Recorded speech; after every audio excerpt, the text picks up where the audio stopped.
Happy Sunday, everybody. Welcome to another edition of NoDQ&A video here on NoDQ.com and the YouTube channel, youtube.com/AaronRift, NoDQ. I have your questions from twitter.com/AaronRift using the hashtag PAIV. Let's go ahead and get started. This question comes from Fahad. He asks, is CM Punk ever going to wrestle in WWE again? If I had to make a prediction, if somebody put a gun to my head and asked me, will CM Punk wrestle in WWE again? I would say yes. Now, nothing is for certain, but we've seen people come back after they vowed to never work for WWE again. Bret Hart came back. Ultimate Warrior came back. Bruno Sammartino came back. CM Punk came back to a degree. He's doing WWE backstage, so he's at least talking about the WWE product, even if he's working for Fox and not WWE. I feel like eventually there will be some kind of agreement between CM Punk and WWE. Especially under the current circumstances with COVID-19. I think when the time comes for there to be fans again, WWE is going to want something to draw people back in, especially if numbers keep declining. CM Punk would be a great person to bring back and get people talking about WWE again, get people coming back to the arenas, get people back in the habit of watching again. I think it's going to come down to this. I think if Vince makes CM Punk the right offer with the right schedule, CM Punk at the very least, and he said it himself, he would listen to WWE. Doesn't mean he would do it, but he would listen. And I think if the offer was good enough, my opinion is that he would take it and he would come back for one more run. At the very least, maybe one more WrestleMania match. So yeah, I think one day he will do at least one more match. This one comes from Craig, at Converse_Craig. He says, do you think WWE programming would benefit with having some score, i.e. music, being played during their weekly programming like they did with the Money in the Bank match? I know people are looking for a solution to no sound during these empty building TV broadcasts. I think that the music is fine for a cinematic match. If you start doing music on a regular basis, I honestly would find that to be annoying. I think the way AEW is doing it is working out really nicely. You have a three-man team, which I'm not a big fan of three-man teams. However, I think if there was ever a time to do it, now would be the time. And we see on Raw, Samoa Joe coming back, and it's Tom Phillips, Byron Saxton, and Samoa Joe. That's good. And then AEW has the people at ringside making some noise. WWE has opted to not do that, but I would rather have a few people at ringside than the music. I'm just not a fan of doing the music on a regular basis. It's fine every now and then, but doing it often, I think would actually hurt the product even more and turn more people off. Just my opinion, though. This question comes from J-Ro. With Governor Jesse Ventura unable to run for President of the United States due to job and health reasons, what was your reaction as a teen when he was elected third-party governor of Minnesota? And did he open the door for guys like Kane, a.k.a. Glenn Jacobs? When I was a kid and Jesse Ventura became the governor, I thought that that was really cool. But let's be real here. As a teenager, I knew very little about politics, and when I turned 18, I would vote for a wrestler without doing any research whatsoever because I like the wrestler, and I would vote because I think he's cool. Now, I do like Jesse Ventura. There are some things I agree with that he talks about and some things I disagree with, but I do like the guy, and I like his his general thought process with there needing to be a third party. And I really do not want to get into politics, but I agree with that concept about the two-party system being like choosing between Coke and Pepsi. And it's a shame that Jesse's not running, but I get it. It's hard to have any kind of real traction unless you are actually able to be on the national debate with the two-party candidates. I do think Jesse Ventura opened the door for people because I think that there might have been that stigma about wrestlers that they're dumb, they lack intelligence, they're just a bunch of jocks.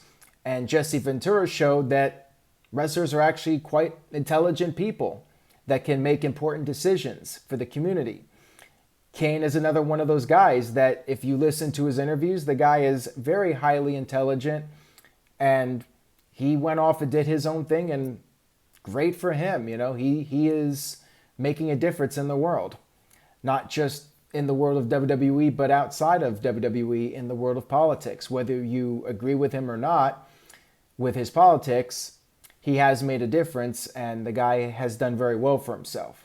So I'm happy for him, happy for what Jesse Ventura has accomplished, and maybe one day we'll see another wrestler be elected to a major position in the United States. Maybe president. A decade ago, did you think Donald Trump would be president? Anything's possible. This question comes from Miguel Ortiz. What were some of your favorite moments from WWE's ECW? When the zombie appeared. No. There were a few. ECW, the WWE version, was not what the original ECW was, and it really could not be.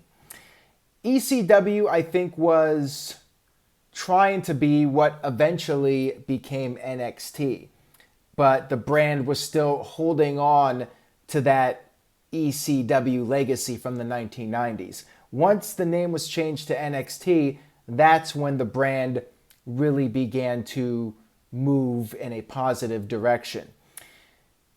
You saw it with ECW. You had the old guard, Sandman, Tommy Dreamer, Rob Van Dam, but you could not build the brand around those guys long term. You needed to make new stars. But unfortunately, in that process, you have to phase out the ECW guys that made ECW what it was. I did like the storyline, though, between the old guard and the new guard when you brought in guys like Marcus Corvon and you had Team Originals versus the new guys, the new breed. That was probably the most intriguing storyline when CM Punk came in, John Morrison. You started pushing new guys, but unfortunately, by that point, people were like, well, this isn't ECW anymore. This is something different. And of course, it eventually became NXT. ECW was put to pasture, and it was for the best. I mean, I really do not think bringing back ECW was a good idea in the long run. The reunion shows were cool. They were great shows. But I don't think there was enough there for it to really be a sustainable third brand. And I think the TV ratings and the attendance reflected that. Got this question from Matt. Hello, Aaron. What did you think about the Sting and fake Sting storyline around War Games 1996? Have a great week to you and your family. You as well, Matt. I loved that storyline as a kid. I was very invested in the NWO storyline around that period. Now, when I saw that angle with Sting coming out of the limousine and attacking Lex Luger, I could tell right away that was not Sting. What's funny is that my dad, who has been watching wrestling forever at that point, he bought into it that it was really Sting. He was like, wow, they're actually turning Sting here. And I had to tell him, that's not Sting. I could tell that was not him. It definitely got people talking. It was a great storyline to make people wonder what's going on here. Is that really Sting? What is the deal? So yeah, I really enjoyed the storyline, and I think that it helped turn Sting into something different. It evolved Sting.